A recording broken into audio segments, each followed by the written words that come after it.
संविधान दिनानिमित्त विविध कार्यक्रमाचे आयोजन। नमस्कार, मी राम बिरकर। महाराष्ट्र पोलीस न्यूज 24 मध्ये आपलं स्वागत आहे। आता पाहूयात काय आहे सविस्तर बातमी। वर्धा जिल्ह्यातील देवळी शहरामध्ये संविधान दिनानिमित्त तसेच बुद्ध आणि त्यांचा धम्म या ग्रंथाच्या समाप्ती या मंगल पर्वावर लेण्याद्री बुद्ध विहारात भरगच्च कार्यक्रमाचे आयोजन उपासक उपासिका यांच्या खचाखच गर्दीत आयोजित करण्यात आले होते।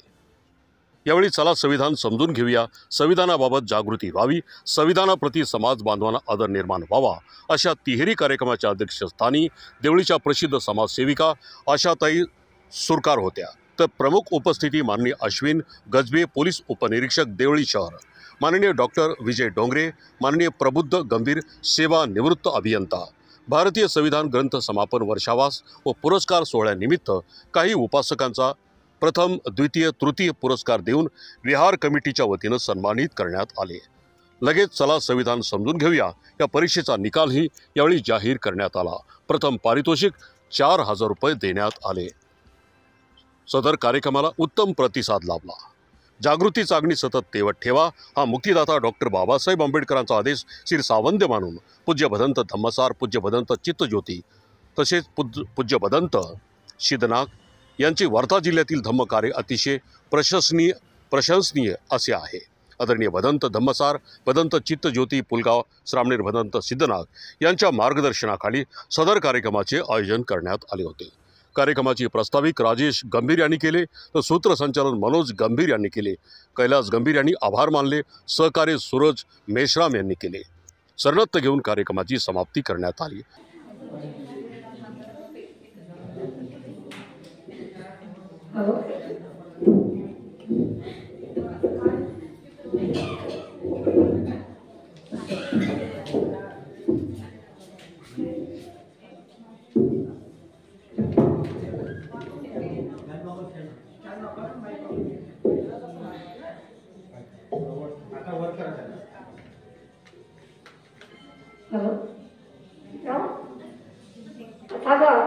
भगवान गौतम बुद्ध, परमपूज्य भारतीय राज्यघटनेचे शिल्पकार डॉक्टर बाबासाहेब आंबेडकर यांना श्रीवार म्हणून असे उपस्थित भंतेजी धम्मसार आणि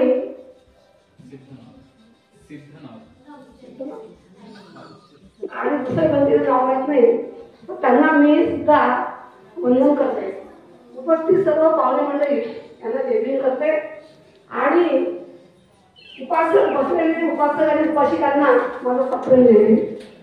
तर यावर्षी म्हणण्यापेक्षा आमच्या वार्ड नंबर 17 मध्ये शाल्वनगरमध्ये जवळजवळ 10-12 वर्षापासून ग्रंथाचं वाटप सुरू आहे। सुरुवात मी माझ्या घरापासूनच केलेली आहे, 10 बाय 10 मधून, आणि नंतर मग प्रत्येक घरी वाटप झालं, कारण आम्हाला काही विहार नव्हतं म्हणून घरोघरी वाटप आम्ही घेतलं। तेव्हा आम्ही फक्त बुद्ध आहे त्याचा धम्म याचंच वाचन केलं। जास्तीत जास्त स्त्रिया उपस्थित राहायच्या जेंट्स कमी राहिले, तरी पण अगदी सुरुवातीला का होईना आम्ही घरोघरी वाचन केलं। ज्या दिवशी आम्हाला हे विहार मिळालं याचं नाव आपले भंते चित्तज्योती यांनी या विहाराचा पाया बसला आणि खूप चांगलं काम केलं त्यांनी, आणि त्यांना वारकरी लोकांचं सहकार्य सुद्धा मिळालं। त्यामुळे हे विहार आपल्याला आज पाहायला मिळत आहे। पण आम्हाला काय होते माहिती आहे का, इथले लोक जरा मोलमजूर करणारे आणि गरीब आहेत, त्यामुळे इतका मोठा पैसा आणखी सुधारणा करण्याची पाहिजे। तर तो जर आम्हाला मिळाला इकडून तर आम्ही नक्कीच हे पूर्ण प्रवास करू, कारण बरंचसं काम माहिती आहे इथलं, पण परिस्थितीमुळे आम्ही ते केलं नाही। तर आमचा इथला जो युवा वर्ग आहे ह्या त्या तरुण वय बसलेले आहे, नेहमी झटत असतात या विहारासाठी। रात्रभर दिवसभर कोणतेही भंते आले तर अरुणाताई गंभीर आणि सविता गंभीर आणि मला काही तितके ह्या ज्या आहेत आणि सविता गंभीर दुसरी, तर त्या नेहमी या विहाराला झटत असतात, आपलं श्रम देत असतात आणि आमचं सुद्धा सहकार्य असते। तर त्यामुळे हे सगळं आपल्याला पाहायला मिळेल। तर यावर्षी काय केलं आम्ही, आधी बुद्ध धर्म 7 मध्ये वाचला, नंतर बाबासाहेबांचं ते वाचलं, नंतर विविध प्रश्न एवढा मोठा ग्रंथ वाचला। तसे यावर्षी तर खूपच मोठ्या ग्रंथाचं वाचन आम्ही केलं, पण कोणाच्या सूचनेनुसार लोकांनी केलं काय माहितीये का, स्त्रियांचे अधिकार आणि स्त्रियांचे हक्क त्याच्यातून काढले. बाबासाहेब खूप नाराज, खूप ते हताश झाले, खूप नाराज झाले आणि त्या हताशपणामध्ये त्यांनी आपल्या कायदे मंत्री पदाचा राजीनामा दिला. तरी पण ते घाबरले नाही, पुढे त्यांनी केलेच काय. तर बाबासाहेबांनी जी राज्यघटनेची तसं सांगितलं बरंच काही आहे, पण वेळ कमी आहे. तर मला म्हणायचं आहे की भारतीय राज्यघटना बाबासाहेबांनी लिहिली, त्यामुळे संपूर्ण भारतात नाही तर जगामध्ये सुद्धा आपली भारतीय राज्यघटना डॉक्टर बाबासाहेब आंबेडकर यांचं नाव प्रसिद्ध आहे. म्हणूनच त्यांना भारतीय राज्यघटनेचे शिल्पकार म्हणतात. तसेच ही राज्यघटना आपली जगविख्यात आहे, पण देशोदेशी म्हणजे प्रत्येक देशात सन्मान प्राप्त आहे. एवढे बोलून मी इथे थांबते. जय हिंद, जय भारत.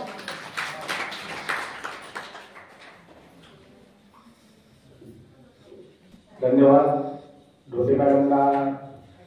थोडक्यात आपल्या या ठिकाणी संविधानाबद्दल माहिती देऊन आणि आपण आयोजित केलेल्या चला संविधान समजून घेऊया परीक्षेचा कोण्या काय उपक्रम होता हा सुद्धा या ठिकाणी आपल्याला समजून सांगितला आहे.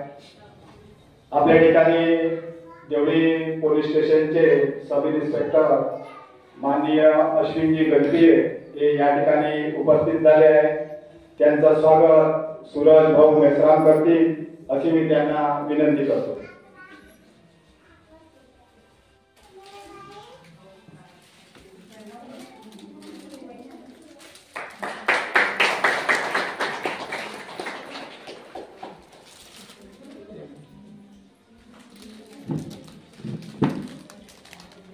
यानंतर प्रबुद्ध भाऊ गंभीर या ठिकाणी थोडक्यात आपले मनोगत व्यक्त करतील असे मी त्यांना विनंती करतो.